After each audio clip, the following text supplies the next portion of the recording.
Good morning, ladies and gentlemen. Once again, welcome to the Top Glove presentation. And we'd like to thank Bursa Malaysia Maybank as well for hosting us for this event. And to start off the event on a positive note, we make it a practice to perform our business ethic clap at the start of every meeting. This underscores the importance of good values such as honesty, integrity, and transparency at Top Glove. So we'd like to invite everyone to do this together with us. Our colleague will be familiar with this. They will lead us on this. Ready? 1, 2, 3. Top Glove, top honesty, top integrity, top transparency. Yes. I will start off the presentation with showing our corporate video, so you have a better understanding. Wherever we may be, Top Glove. and as different as we are, people around the world share many of the same goals in life. We also share many of the same concerns.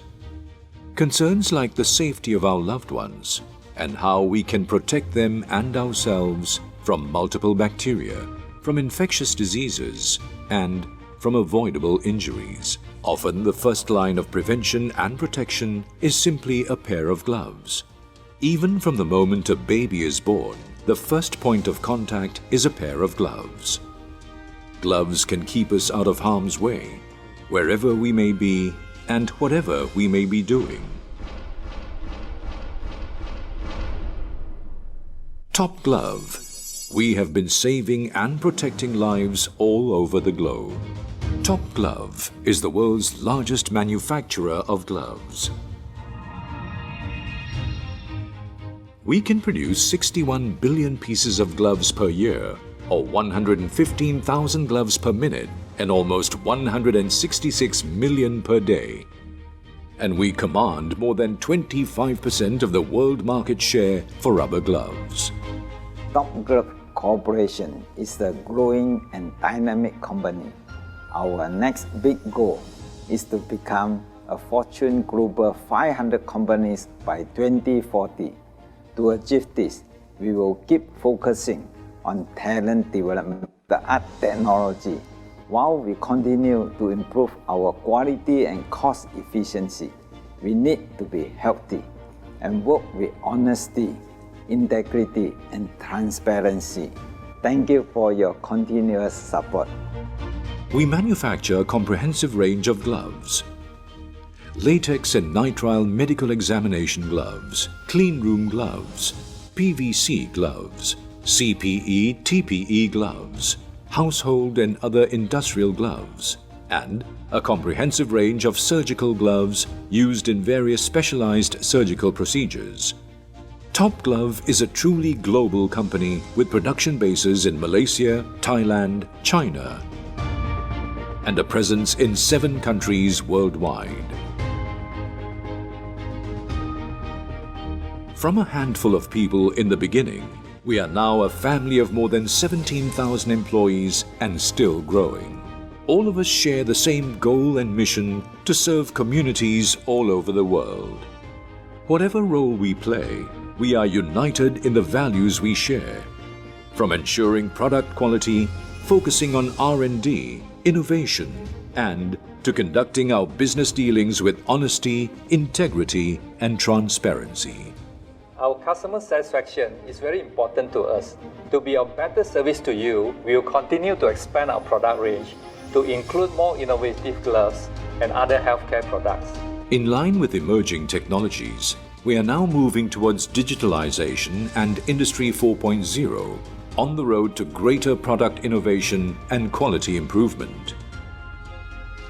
Our initiatives incorporate robotics,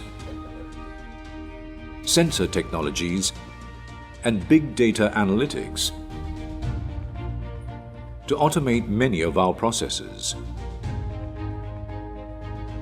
We were the first Malaysian glove manufacturer to adopt the SAP application across the entire company. We were also a pioneer in embracing Six Sigma to improve our factory operations. Reflecting investor confidence, Top Glove is one of the best performers on Bursa Malaysia, and we are also listed on the Singapore Exchange. The new 23-story corporate headquarters, Top Glove Tower, is a testament of our growth and success. Going forward, our goal is to achieve 30% of the global market share for rubber gloves by 2020 and also become the world's largest manufacturer of nitrile gloves. Towards achieving these targets more efficiently, we are embarking on a combination of organic expansion, joint ventures, and mergers and acquisitions. In 2018, we completed an M&A with Aspian to become the world's largest manufacturer of surgical gloves. Through the M&A, we have also broadened our product range to include dental dams, exercise bands, and condoms. For this purpose, we have set up a new condom factory. We also acquired Eastern Press to support our printing requirements for our glove packaging materials. With this, Top Glove moves towards a comprehensive product portfolio aimed at protecting and saving lives while continuing to focus on high quality and cost efficiency.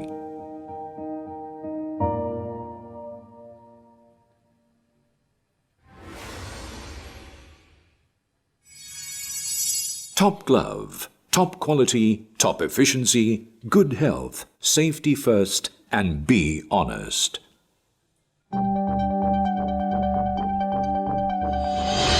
All over the world, we are known for our superior quality gloves. Through the years, we have grown, we have shown our gloves that are superior in the world. Top Glove is the best, better than the rest. Quality, reliability, and consistency remain a policy at Top Glove Group of Companies. Top Glove in the quest for excellence. Thanks for watching. Hope you enjoy the video and also the corporate songs as well. At Top Glove, we are the world's largest rubber glove manufacturers, exam glove and surgical glove. We current market cap of around 2.8 billion, and with a capacity of 60.5 billion pieces of glove and 2,000 customers globally. So we started small in 1991 by Tan Sri. And over the years, we have grown leaps and bounds. We have expanded to US, Thailand, we are present in China, and also in Germany as well. Listed in Bursa, Malaysia in 2001, and we have our secondary listing in Singapore in 2016. And if you look at since listing, we have delivered shareholders return of 7,574%. So it's around 76 times. And if you were shareholders then, own the shares, that time 1,000 shares is 2,700 ringgit. You will have, with a bonus issue, will have 40,000 shares with total market value of 100,000. Plus the dividend, you will have a return of 7,500%. And also, if you look at past 5 years as well, every 5 years you see that the return to the shareholders of almost 200% growth in terms of returns. So if you are shareholders, you will be happy shareholders. Congratulations. If you are not, don't be too sad. We believe history will repeat itself. Next 5 years, you'll see again. And why I'm saying it, because the industry we are in, is still growing. It's still a strong growth industry. If you look at in terms of glove usage, developed countries, small population, glove usage is 70% of glove consumption. Whereas the other regions, big population, but the glove usage is still very small. And if you compare in terms of the glove usage per capita, for example, is population over here, and the percentage of, the glove usage per capita, developed countries like US, they use around 147 pieces per capita, or Germany, or 141. And compare with the developing countries where huge population, but the glove usage is very small. That's where say that there is continuously there is a lot of potential growth in in these industries we are in. And for Top Glove, we have presence, distribution center in 6 of our countries. And currently, the developed countries take up almost 50% of our sales, and we have the balance from the developing countries, where that's the area where we see that going forward there is still a lot of potential growth in this area. And past 1 year as well, if you look at the growth demand for Top Glove, this is where our growth coming from. Not just developing countries, even developed countries as well, we see a strong growth. This is comparing the 12 months, the latest 12 months with the year-on-year comparison, where Asia ex Japan, we have seen a 41% growth, Eastern Europe 19.5%, Latin America 31%, Africa 42%, Middle East 22%. Even the developed countries such as Western Europe as well, we have a 47% growth. Usually developed countries, the growth rate will be a low digit growth, but then for Western Europe, taking market shares as well, and also our continuous additional capacity on nitrile glove, like we managed to take up more market growth, market shares in this area. And to meet the various countries' glove requirement as well, that's where we actually always emphasize on the products mix. In terms of various products mix, nitrile for the developed countries and latex glove for the developing countries. As I said, now in terms of segment, nitrile will be the biggest segment in terms of the volume. Value-wise, nitrile will take up 47% of sales. Surgical glove volume is small, 3%, but in terms of value, it makes out 12% of our total sales. And our ongoing expansion, as you've seen that the market continue to grow, so we have a plan in terms of future expansion as well to meet the future growth. And for the up to calendar year 2020, we have additional 20.4 billion pieces of glove. So this is a capacity at the end of quarter 20.4. So effectively, it will not be 20.4 billion for the whole 2020. So there's some concern, understand, from market of there is expansion, there is oversupply situation. I think if you look at in terms of the effective number of pieces, is 10 over billion pieces effectively in 2020. And also we are not doing it, expanding it just to meet current demand, it's also for future demand as well. So there may be, industry may have some concern, oversupply. It is not a situation of oversupply of 20-30% oversupply. It may be certain percentage of oversupply, because business is not possible to have exact demand and supply balance all the years. So there will be situation of some oversupply, there will be situation of shortage of supply as well, and that we have seen for the past 30 years, and it will also happen again going forward as well. And every time this happens, it's possible, if you are efficient manufacturers, it actually strengthens your position again. And currently, in terms of cost components, raw material will take up almost close to nitrile with 50% of our cost, and natural rubber is around 42%. And natural rubber, we do see some increase in the increase in the natural rubber price. It has came down a lot, and past few weeks, months, we have seen the increase, mainly because of currently it's also the wintering season where the yield is lower. Rubber price will move up, and also the support by the few countries that will have a short-term effect as well in terms of moving up the rubber price. And in terms of performance, this is our past year's performance with our quarter one. Our second quarter result, which is ending 28th of February, we will announce it on this Friday, noontime, our second quarter results.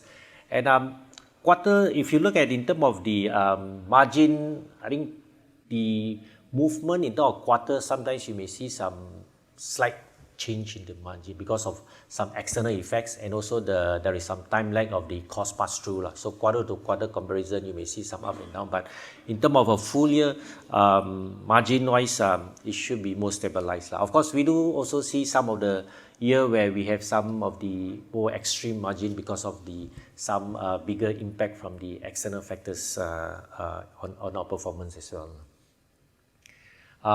In terms of cash flow, balance sheet position, we have, as at 30th November, so a net cash flow inflow of 132 million.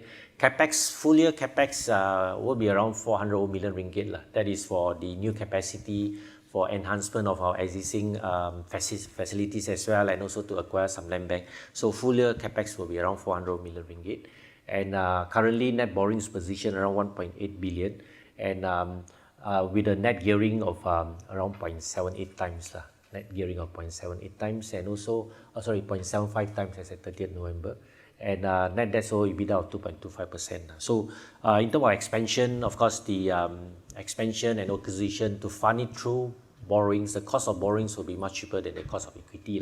But to address this issue of borrowings as well, recently we have issued the convertible bonds, or we call it exchangeable bonds. That is to retire our existing borrowings, and also to tap on to instrument that is in terms of coupon is lower.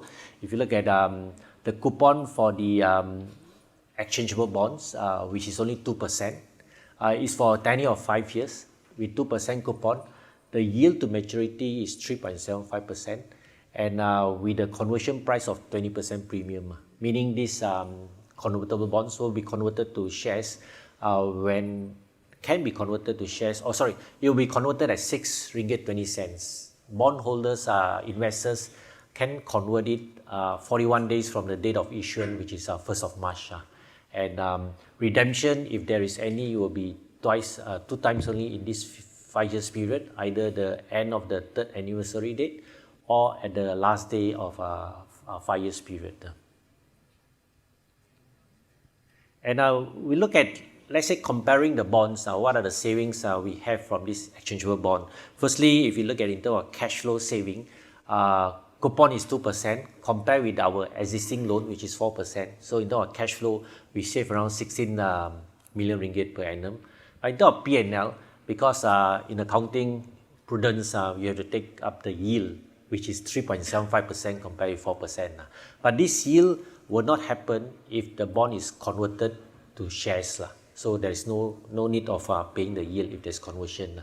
So prior to that conversion, that will be taken up as a provision, but assuming upon conversion, it will be reclassified to the retained earning. And in terms of P&L impact, is around 2 million ringgit saving a year. So assuming a full conversion for all the bonds, so we don't see there will be any dilution effect as well, even though we have to issue additional shares, which is around 4.9% of total shares of 131 million shares. But the saving from the interest of 4%, so that there's no dilution effect, because the EPS will be accretive, which is around 20 cents. Current EPS is around 16, 17 cents. So there is no dilution as well.